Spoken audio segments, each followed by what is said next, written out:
Bonjour chers auditeurs de l'ODJ Média, notre chroniqueur de l'ODJ, Aïk Bellassem Mohamed, présente son avis et sa réflexion, dans un article qu'il a intitulé « Quand la voiture électrique défie les inégalités, à quand le leasing social au Maroc ?», qu'on écoutera ensemble dans ce podcast.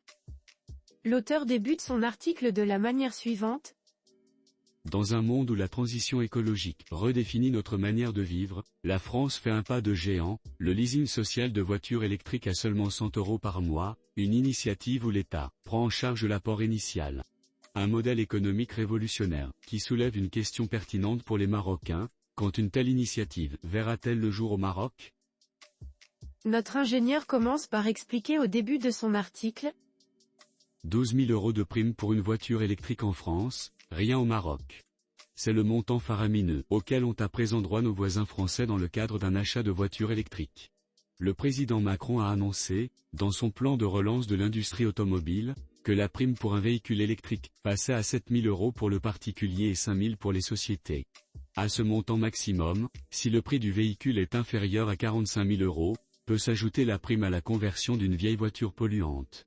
Selon les revenus des ménages, et si ces derniers optent pour une nouvelle voiture électrique, elle peut atteindre 5 000 €. Une Peugeot E208 devient ainsi moins chère que ses équivalents essence ou diesel. Chez nous, on ne voit rien venir, bien entendu, le plan de relance français est destiné à soutenir une industrie phare qui emploie 900 000 personnes et dont les constructeurs nationaux ont décidé d'investir massivement dans les véhicules électriques et hybrides. Une prime de 2 000 € pour ces derniers a d'ailleurs aussi vu le jour. En Belgique, inutile de rappeler que nous n'avons aucun constructeur d'importance, même si 100 000 personnes sont employées dans ce secteur d'activité. Alors, concrètement, il n'y a rien de prévu pour l'instant. Maroc, pour l'achat d'une voiture électrique, seules les taxes de vignette sont annulées. Petite lueur d'espoir dans la grisaille, l'ensemble du secteur va entamer des discussions avec les autorités, le fédéral et les régions, afin de proposer quelques pistes de relance du marché sous forme d'aide aux particuliers. Parmi les pistes envisagées, une prime à la reprise des voitures les plus polluantes est mise en avant. Cela permettrait de combiner incitant économique et écologique. Mais aucune décision n'est attendue à très court terme. Notre chroniqueur enrichit son discours de la manière suivante. En France toujours, le leasing social à 100 € par mois pour achat de voitures électriques. Lors d'une récente annonce, Bruno Le Maire, le ministre de l'économie français, a apporté des précisions sur un programme novateur visant à rendre les voitures électriques plus accessibles aux Français les moins fortunés. Ce programme, baptisé le leasing social à 100 € par mois, s'adresse aux 50% des Français les plus modestes et permettra à ces derniers de précommander leur véhicule électrique pour un paiement mensuel de seulement 100 €. La phase de précommande sera lancée dès novembre. Le coût élevé des voitures électriques a longtemps constitué un obstacle pour de nombreux Français, même sur le marché de l'occasion. En effet, les modèles polyvalents, comparables en taille à une Renault Clio, demeurent relativement onéreux.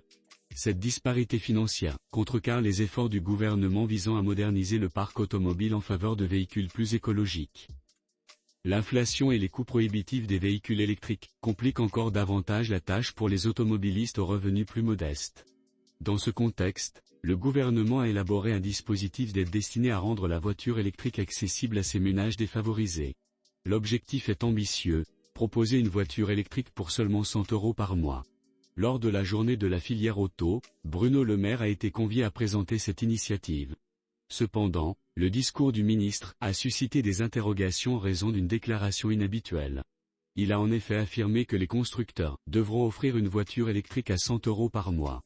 Cette notion de coercition, jusqu'alors inédite, a soulevé des questions sur la manière dont l'État peut contraindre les constructeurs à proposer une telle offre.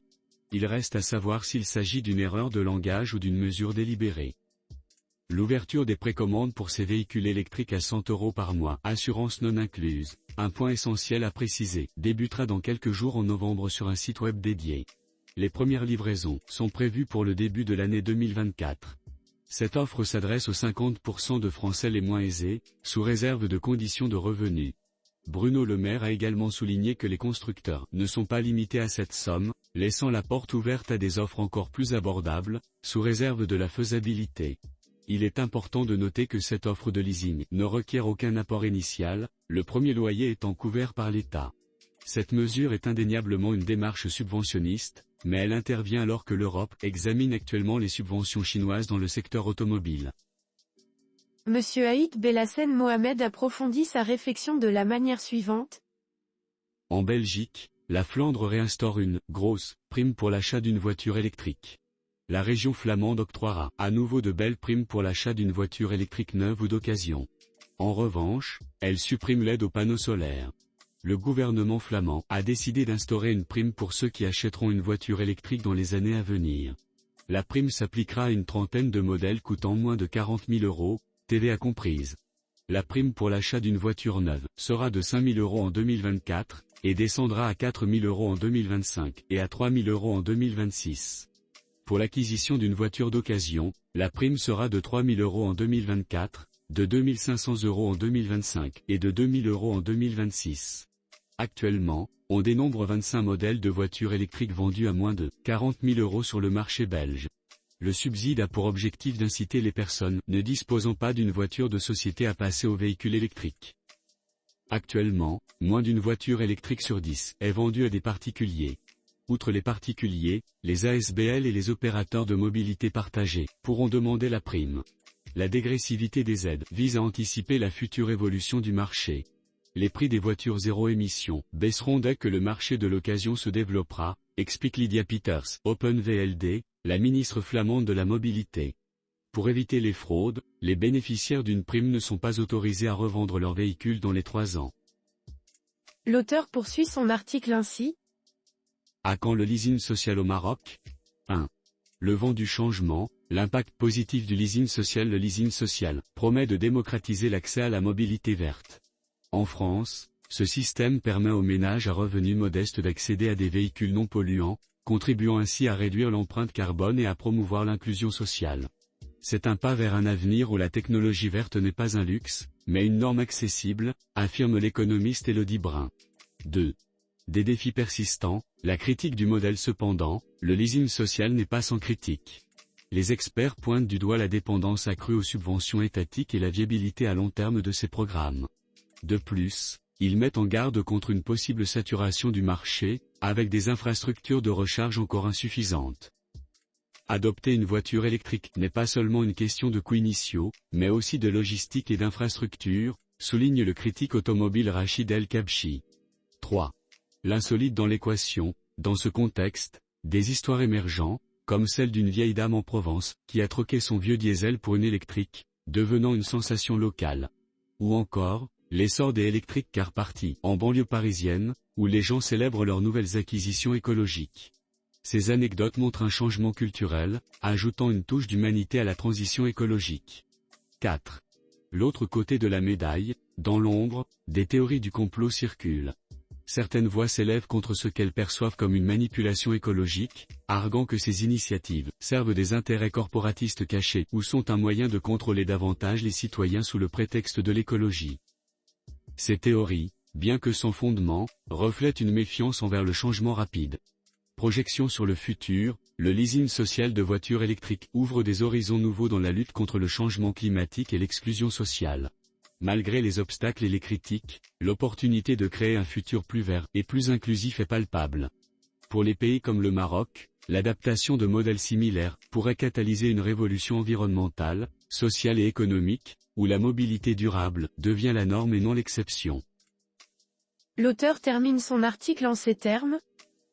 Au Maroc, l'intérêt pour les véhicules électriques est en hausse, reflétant une conscience écologique croissante.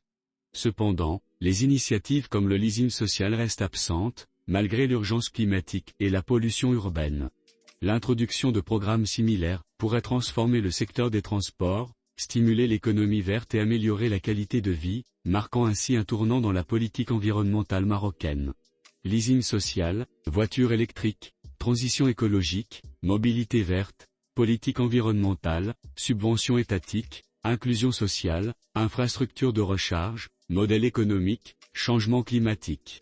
Rédigé par Aït Belhacem Mohamed. Merci d'avoir écouté ce podcast de l'ODJ Média. N'oubliez pas de vous inscrire sur notre newsletter quotidienne à partir du portail l'odj.ma. Alors, on se dit au prochain podcast de nos chroniqueurs de l'ODJ, et à très bientôt.